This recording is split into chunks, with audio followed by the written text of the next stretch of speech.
If you're getting ready to buy real estate for the first time or for the first time in a long time and you're just trying to remember or figure out what the process is for buying a piece of real estate, I'm here to take you through a broad strokes description of the process so there aren't any surprises and you're always prepared for what comes next. Now, before you do anything else, before you get in the car and start going to open houses or you start falling in love with online listings, you need to get pre-approved.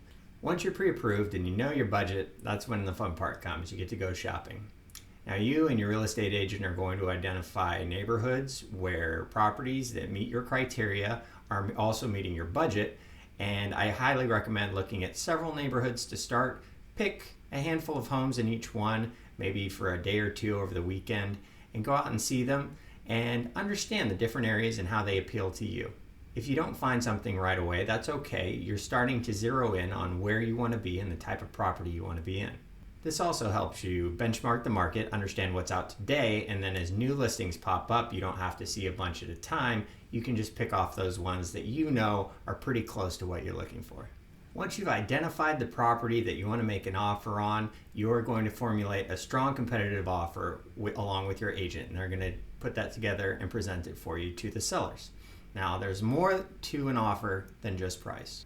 The length of escrow, the timing of your contingencies, and other non-monetary terms can come into play, and it's important that your real estate agent has a good communication and rapport with that listing agent, because by speaking with them and understanding what the seller needs aside from just the highest price, that is going to help you put an offer forward that is really likely to be accepted, especially if you're in a competitive situation against other buyers. All right, now the third step in buying a piece of real estate is getting into escrow. So you have made this terrific offer and you've gotten it accepted from the sellers.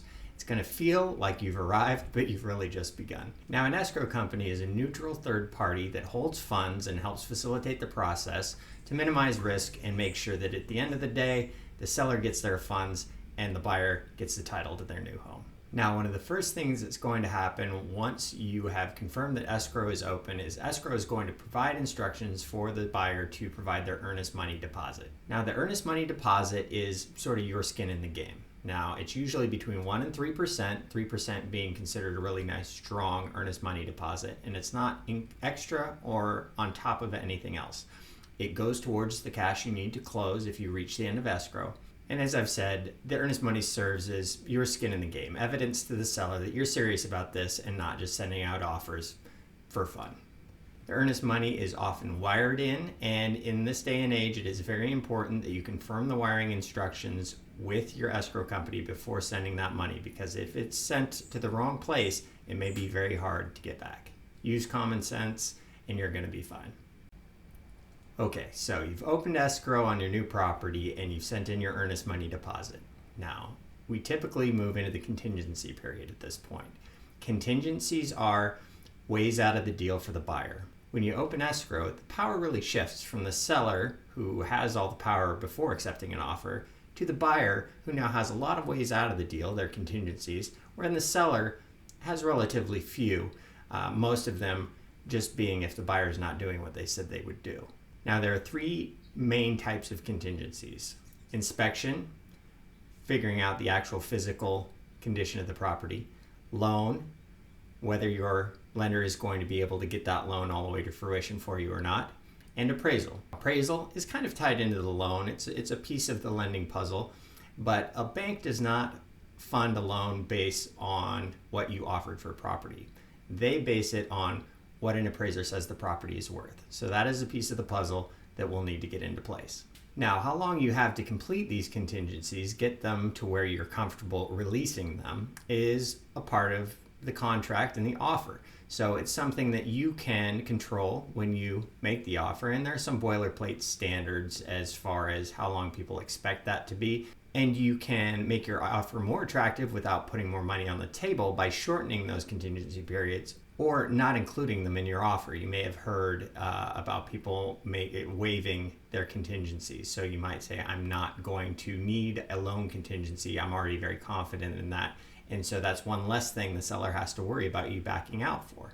So as the due dates of these contingency releases come up, you will be expected by the seller to release those contingencies, saying, no, I'm not going to back out of the deal for this reason anymore. I don't have that right anymore. You've inspected the property, negotiated any repairs and credits, release the inspection contingency. You've gotten your loan to where it's conditionally approved. There are only a few last minute checks that the lender is going to need to do. You can release your loan contingency. The appraiser has gone out, looked at the property, said, yes, it's worth what you said you would pay for it. We're all good there. Release the appraisal contingency. Now, when you release your last and final contingency, that is a big step in the process. By fully releasing your contingencies, you are saying, I have done all my homework and I am not backing out of this deal. Now, the reason this is an important step is because at that point, that is when your earnest money deposit, the term is, goes hard. It is now at risk of being kept by the seller if you back out of the deal. Now, that is not a typical thing to have happen at all. And hopefully you are being guided by an agent who would not put you in a situation where you're releasing contingencies before you are very confident that you are going to go all the way with this transaction. And even if you did need to back out of the deal after that, there are ways and scenarios in which you would get that money back. But it's important to understand that that is now a risk when you have fully released your contingency. Now, this is the part of the process where I tell my buyers, okay, you're all in. It's okay to start falling in love with this place. Up until then, we may make decisions that get us out of this deal, and it's business. But once we've released all our contingencies, we can start planning for that move and really get excited.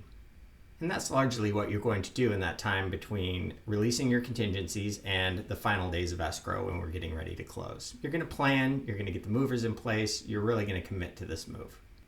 Now, as closing day approaches, we're going to have another flurry of activity. First off, the escrow company and the lender are going to work together to generate your loan paperwork if you do indeed have a loan. And then you're going to schedule time with a notary to sign that in person.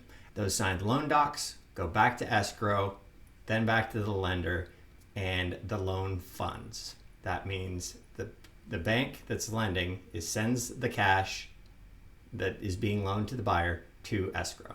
You as a buyer are also going to get instructions from escrow to wire in the remainder of the cash you need to close. So remember, you've already got the earnest money and deposit in there, and anything above and beyond that you need to close, the remainder of your down payment and closing costs, are going to be sent by you in these final days. Okay, escrow has all the funds needed to close. They are going to release the title to be recorded with the county in your name, the new owner. Once that is done, you own the house. The new title is in your name. Escrow disperses the funds as necessary. Most of those are going to be going back to the seller, of course. And your real estate agent, if they're anything like me, is going to be having their best day because they get to hand you keys to your new home. That's it. That is the process of buying a home, at least largely as it's done here on the West Coast. I'm specifically in Southern California, in San Diego. And I always tell the buyers that I'm speaking with when I'm giving them this overview is that at each stage of this process, we are going to have a conversation that's in more detail based on the transaction we're having and the property in question, because each one is different and each is going to have its own nuances and things to address. And hopefully by having had this early conversation and then setting expectations again and in more detail at each stage of the process, you don't have any surprises. Surprises in real estate are almost never good, and we always try to avoid them. I hope this has provided you a good understanding of what to expect. If you have other questions, hit me up in the messages or in my contacts, and I'll look forward to talking to you then.